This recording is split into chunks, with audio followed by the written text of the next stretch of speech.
Let's enter into the first sutra. First sutra is about ahimsa.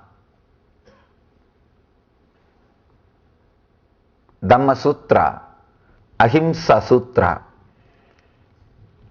Dhammo Mangalamukitam, Ahimsa Sanchamotavo, Devavi Tam Tamasanti, Jasadamme Sayamano. Beautiful. It's not actually Sanskrit. It was the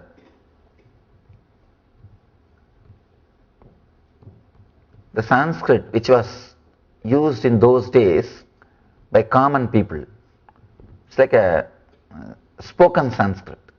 We call the different word Pali. All these words are used to name this language.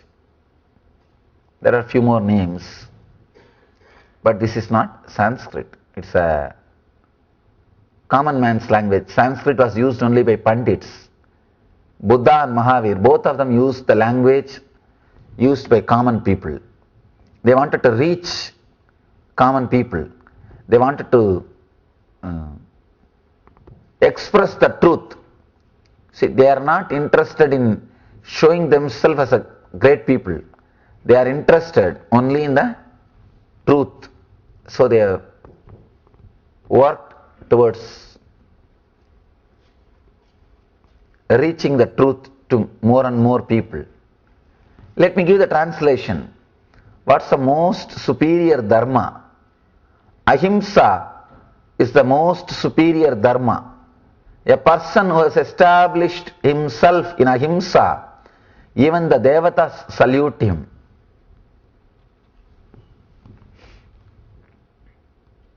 See, I started with non-possessiveness, aparigraha, and I told that we will enter into the sutras, but the first sutra is about ahimsa. Understand, ahimsa is the first step towards non-possessiveness. That is why Mahavira is speaking about ahimsa, then goes to aparigraha. Let us analyze this ahimsa little deeply.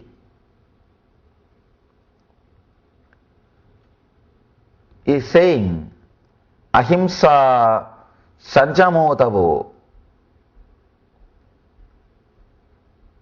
dhammo mangalamukkitam ahimsa sanchamotavo devavitam namasanti jasatamme sayamano. What is the most superior dharma? Ahimsa is the most superior dharma. Person who has established himself in ahimsa, even the devatas salute him. Ahimsa is the most superior dharma. That's the truth. Understand, you can drop any dharma, but ahimsa is a dharma which you can't drop. It is the basic understanding for human beings to coexist, to live together. Without ahimsa, no human being can live on the planet Earth.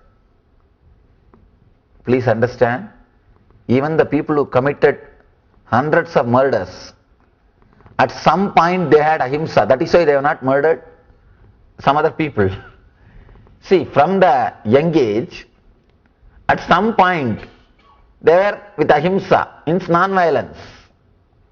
Otherwise, the day they are born, they would have started killing from the parents. Ahimsa is the basic truth of life. One important thing we should understand, all the great masters, whether Buddha, Krishna, Mahavira, Shiva, all of them are talking more about ahimsa. All the Eastern masters talk more about ahimsa than about love. Love comes only second. Ahimsa is emphasized.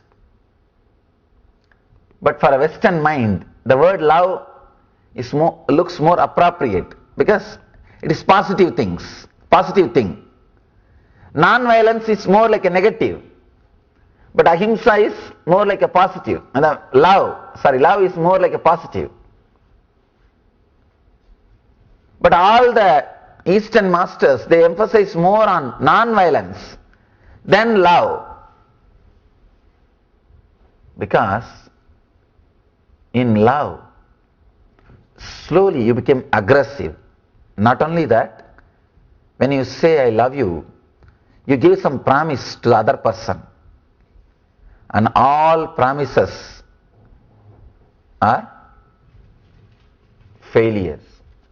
The moment you give promise to somebody and you don't fulfill, that is also non-violence. That is also violence. You give a promise to somebody that I love you, I am going to create heaven around you. The moment you say you love somebody, directly or indirectly you have given many promises, sharing roses and giving them the idea that you are going to create heaven for the other person, or you are really going to make the other person happy. You have given so many ideas to the other person, and when you don't fulfill, it is violence.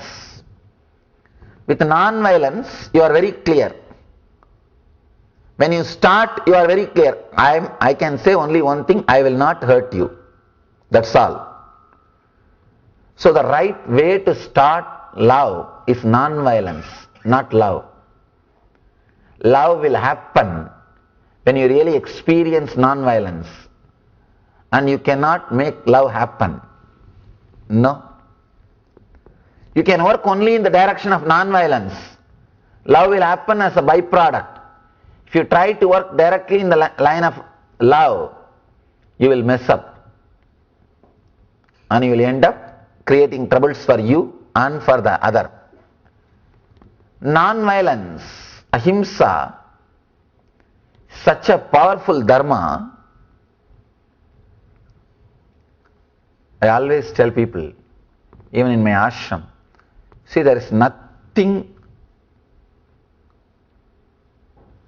no rule which will take you away from enlightenment. To tell you honestly, even all so-called morality, everything is only a social rule. There is only one dharma, one rule, which is directly connected to consciousness. Understand? All dharmas are based on conscience. Means your mind, conscience, which will change in every century. In some part of the planet Earth, eating vegetarian food is the only right thing. And in some other part, you can eat non-veg. That's perfectly alright. The social rules always change. Morality has no solid base on consciousness. There is no dharma which is directly connected to consciousness. All dharma, all morality is related only to your conscience. Means the society. If you change the place where you live, the morality changes. It is just like a constitution of every country, law. It is just a social law. But there is one dharma, one truth, which is directly related to consciousness, which is universal. That is ahimsa. That is why we say ahimsa paramo dharmaha. That is the ultimate dharma, most superior dharma. Non-violence is the paramo dharmaha. See, unless you learn, you imbibe the idea of non-violence, you can't live on the planet Earth. It is a simple, basic, preliminary understanding to live and let live, to coexist on the planet Earth. There is a beautiful sutra in Patanjali which says, Ahimsa pratishtaya vairatyagaha. Amazing sutra. He says, if you are established in ahimsa, in front of you all enmity disappears. There are thousands of stories.